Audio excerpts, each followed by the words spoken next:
एक सेठ जी को पता लगा कि मैंने जो कमाया है वो सब यहीं रह जाना है, तो उन्होंने घोषणा कराई कि कोई ऐसा व्यक्ति जो ये बताए मैंने इतना कमाया यदि सब यहीं रह जाएगा तो मतलब क्या। मैं चाहता हूं कि जितना कमाया हूं मेरे संग जाए, तो जो मेरे संग ले जाने की व्यवस्था कराएगा मैं उसे धन बहुत सारा इनाम दूंगा। अब बड़े बड़े ज्ञानी, बड़े बड़े पंडित, बड़े बड़े लोग आए कि भाई आज तक तो सुनो कोई एक रत्ती लेके ना गया, मरने के बाद तो एक रत्ती कोई लेकर, तो तुम क्या ले जाओगे। इसलिए तुम ये सपना छोड़ दो कि तुम जाओगे लेकर, कुछ ना जाएगा, सब यहीं का यहीं धरा रह जाएगा। उस आदमी ने जिद पकड़ ली ना, आप बताओ कि ये कैसे जाएगा। तब एक संत जी आए, नारायण नारायण जपते हुए, श्रीमन नारायण। ए भैया क्या भीड़ लगा रखी है। राजा वो सेठ बोला, महाराज मैंने इतना कमाया है, इतना धन दौलत जुटाया, और ये सारे लोग कह रहे हैं कि तेरा यहीं छूट जाएगा। अरे मैंने यहां छोड़ने के लिए कमाया है क्या, ऐसा बताओ कि मैं ले जाऊं। संत जी बोले, अभी बताता हूं, सुन।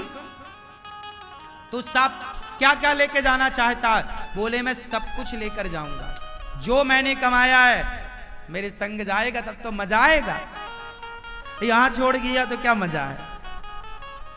तो संत जी बोले, फिर सुन, ये 100 रुपया है। बोलो हाँ। क्यों ये 100 रुपए है। बोलो हाँ।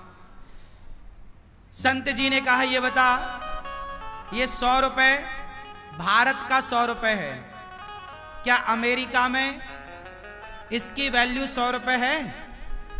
बोलो, क्या अमेरिका में इसकी वैल्यू 100 रुपए है। तो कितनी है। ये रुपया, यहां रुपया है 100, अमेरिका में ये रुपया ना चलेगा, वहां डॉलर चलता है। तो क्या करें, इस रुपया को जमा करो और वहां की करेंसी लो, वहां का डॉलर लो, जो वहां चलता है लो। संत जी ने कहा, सेठ जी जब भारत का रुपया भारत के बाहर नहीं चलता तो भारत की संपत्ति भारत के बाहर ईश्वर के घर कैसे चलेगी।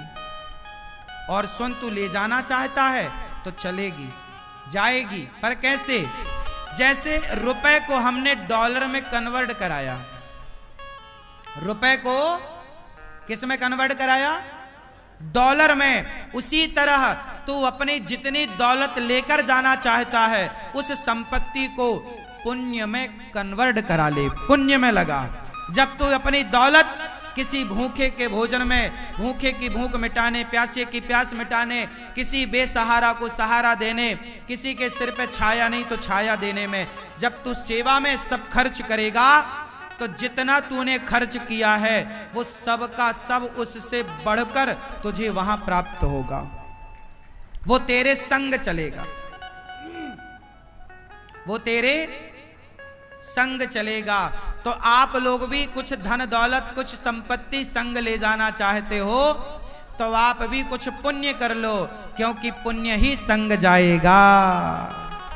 धनानि भूमौ पशवश्च गोष्ठे नारी गृहद्वारी जनः श्मशाने देहश्चितायाम परलोक मार्गे धर्मानुगो गच्छति जीव एकः। चलो बताओ,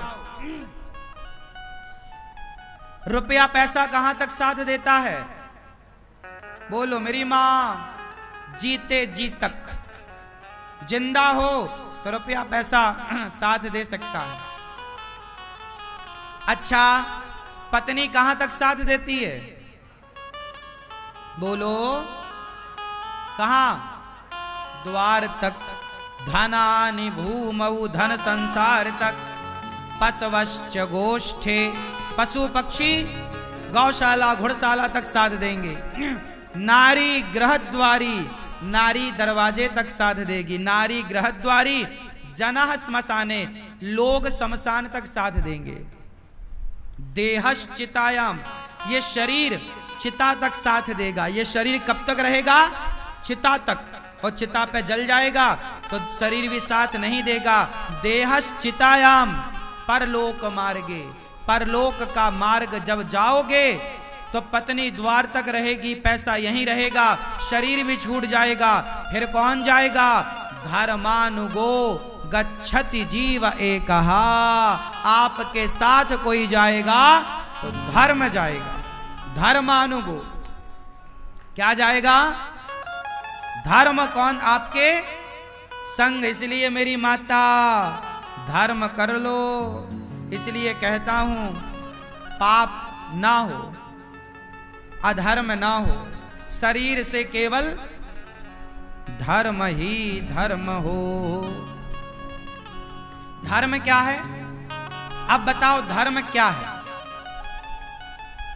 धर्म क्या है? आप बताओ धर्म किसे कहते? क्या है धर्म? बोलो। धर्म क्या है? किसी को मारना धर्म है क्या? फिर धर्म क्या है? धर्म है दूसरों के पीड़ा को, दूसरों के दर्द को आप कम कर रहे हैं, वही धर्म है। आप किसी को दुख दे रहे हैं, वो धर्म। आप किसी के दुख को, दर्द को, पीड़ा को कम कर रहे हैं, मिटा रहे हैं, वो धर्म है। तो आपसे मेरी विनती है, किसी की पीड़ा मिटाइए। क्या पीड़ा मिटाना है? इसलिए ये दास अनिरुद्ध केवल कहकर नहीं, आप सभी को करके बताने का प्रयास है कि जब आपको करके बताया जाएगा तो वो ज्यादा प्रभाव पड़ेगा। कह के बताने से प्रभाव नहीं पड़ता। इसलिए आप अपने बच्चों को गौरी गोपाल आश्रम जरूर लाओ और एक बार गौरी गोपाल आश्रम को विजिट करो, मतलब घूमो। यहां आप में से कितने लोगों ने गौरी गोपाल आश्रम का समूचा दर्शन किया है? प्रत्येक कोने कोने में जाकर गए हो? आप लोग जाओ, गौरी गोपाल आश्रम भ्रमण करो।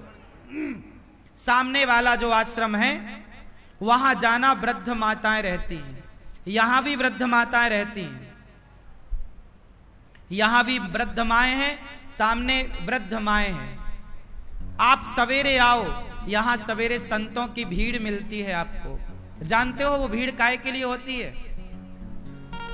यहां सभी संत आते हैं, यहां गौरी गोपाल अन्न क्षेत्र बंटता है, सबको अन्न दान किया जाता है, सबको पेट भर भोजन कराया जाता है। वाह! जब आपकी रोटियां संत खाएंगे तो वो संत खाकर आपको क्या देंगे? आपके पास देने को रोटी है, आप रोटी दीजिए। संत के पास पुण्य है, वो जाप करेगा मंत्र का और वो पुण्य पा करके आपकी ओर कि भाई तुम ये पुण्य ले लो। इसलिए शास्त्रों ने कहा है कि दानम दुर्गति नाशनम। सुनो, मैंने बहुत पहले चिड़िया की कथा सुनी, कहो तो सुनाओ। सुनाओ, सुनो। एक चिड़िया थी और उस चिड़िया का परिवार था। उसका एक अपना चिड़ा भी था, मतलब उसका पति। चिड़िया चिड़ा के साथ रहा करती थी। एक घोंसला था जंगल में, घनघोर जंगल था, कोई आता जाता नहीं। एक सुंदर सा घोंसला बनाया चिड़िया ने और अपने परिवार के साथ, अपने पति, चिड़िया, बच्चों के, उसके छोटे छोटे बच्चे घोंसले में आनंद से रहते। एक दिन ना जाने कहां से वहां एक शिकारी पहुंच गया, बहेलिया। बड़ा दुष्ट था, निर्दयी था वो बहेलिया। पूरे जंगल में वो ढूंढा, उसे कोई पक्षी ना मिला बहेलिया को। एक पेड़ की छांव में जाकर बैठा, लेकिन वो बहेलिया ना रास्ता भटक गया था। बहेलिया भी जंगल में रास्ता भटक गया और संयोग देखिए कि भटकते भटकते वो उसी पेड़ के नीचे जाकर बैठा जिस पेड़ पर चिड़िया का घोंसला था। जब वो वहां बैठा तो वो भूख भूख चिल्ला रहा था, भूख लगी है, मैं मर जाऊंगा। पर वो जंगल में सुनने वाला कौन था? उसे एक भी पक्षी ना मिला, क्योंकि वो मांसाहारी था, पक्षी मारता, पका के खाता, पर मिला ही नहीं। तो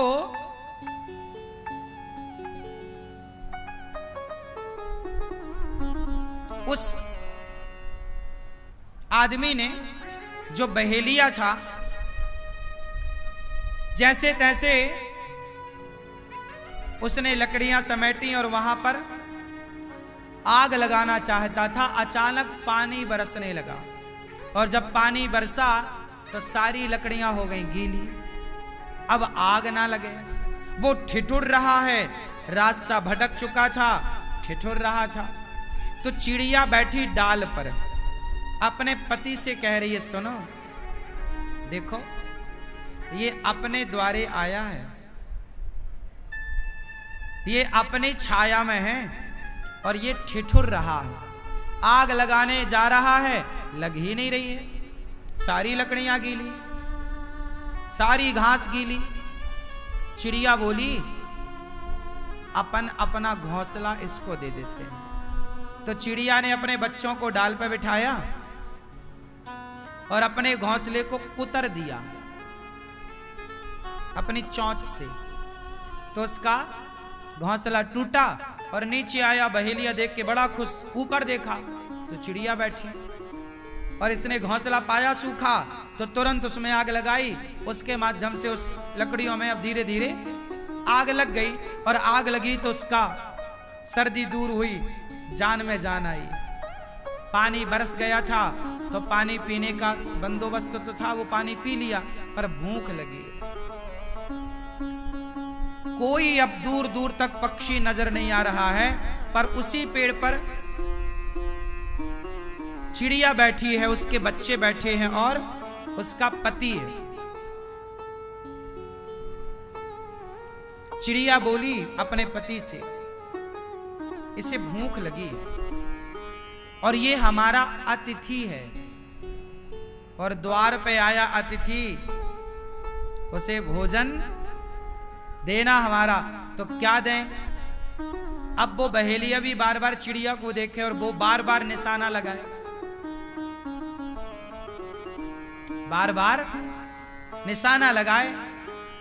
उसे लगे कि कहीं चिड़िया उड़ ना जाए, पर वो चिड़िया तो खुद बैठी थी। उसने निशाना लगाया भी, धनुष उठाया, बाण चढ़ाया, उसको लगा ये चिड़िया मर जाएगी तो मेरा बंदोबस्त हो जाएगा। चिड़िया बोली कि ये मेरे द्वार पे आया अतिथि है, इसको भोजन देना चाहिए। तो उसके चिड़ा ने कहा, मतलब चिड़िया के पति ने, कि कैसे भोजन दें, हमारे पास तो कुछ है ही नहीं। चिड़िया बोली, ये मांसाहारी तो है, एक काम करती हूं, स्वामी आप बच्चों को संभालना, मैं इसका भोजन बन जाती हूं। उसका पति बच्चे तड़प गए, ना ना ना तुम मत जाओ। बच्चे बोले अच्छा हम जाते हैं, हम इसका भोजन बनेंगे। चिड़िया बोली नहीं, मैंने सुना है, देखिए चिड़िया है, पक्षी है, पर वो ये जानती है कि द्वार पर आया अतिथि भूखा ना जाए। तो चिड़िया बोली आप खुश रहना। मैं चिड़िया उस जलती हुई आग में अपने से कूद गई, जल गई। वो बहेलिया बड़ा खुश हुआ, उसे लगा कि ये गिर गई, और वो भूंज करके उसे खाया। जब उसकी भूख फिर भी ना मिटी,